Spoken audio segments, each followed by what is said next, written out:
Prologue. Warning. There is no sound more heartbreaking than an old man walking through a field of his son's skulls. The rain makes them slick. My shoes, more suited to libraries and repositories of arcana, struggle to find traction on the gleaming bone. I lean on my staff heavily as I pick my way through the field of jagged skeletons, my breathing ragged, my tears masked by the rain. So many. Each skull, grinning from the ground, belonged to a man of Avalon. Some from Tabela, some from Corland, others from the far-off mountains of Saradon. Their uniforms paint the ground like an artist's palette, a record of the impossible alliance of the nations of Avalon. Men of every race, color, and creed, all coming together to face a lord of the everlasting dark. It had shaken the heart with pride to see them march out in the morning, 1,000 flags whipping in the poisoned breeze, and 1,000 horns sounding the advance.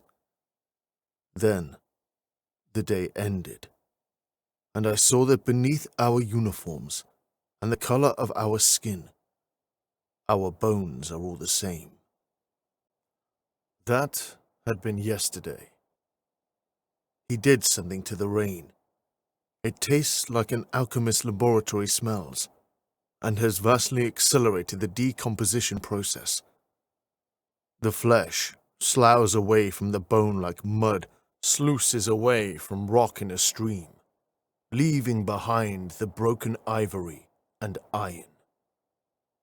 I suppose it is merely another of his endless preparations for yesterday's battle, to keep the rot of 1,000,000 corpses from killing him where their blades failed. He planned for everything, it seems. I find it more likely that he enjoys the view. I can see him when I lift my gaze from beneath my sodden hood to the peak of the Black Pyramid.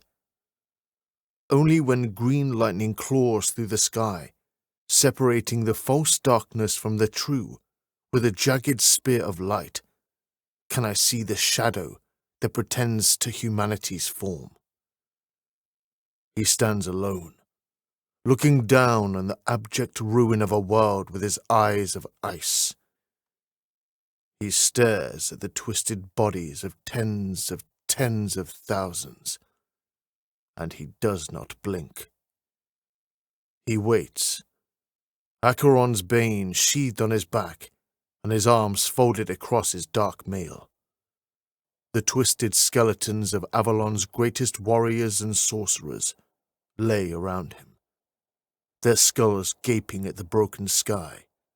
The bones of drakes and griffins decorate his fortress, discarded where they crashed after he ripped them from the sky.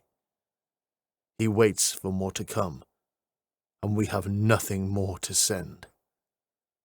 My eyes sting from the rain, and I lower my eyes back to the graveyard that threatens to steal my footing. Despite the downpour, my feet crunch into the soil where I step, because the dirt can no longer retain moisture. The land died months ago. I cannot kill him. I know this. After the slaughter of yesterday, after hearing the soul-shattering cacophony of hatred's masked champion murdering Avalon's sons, I don't think anyone can. Not even my brother. My brother.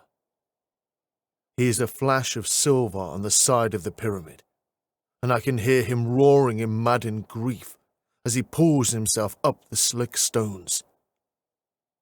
As Avalon dies, Valantian's soul dies with it.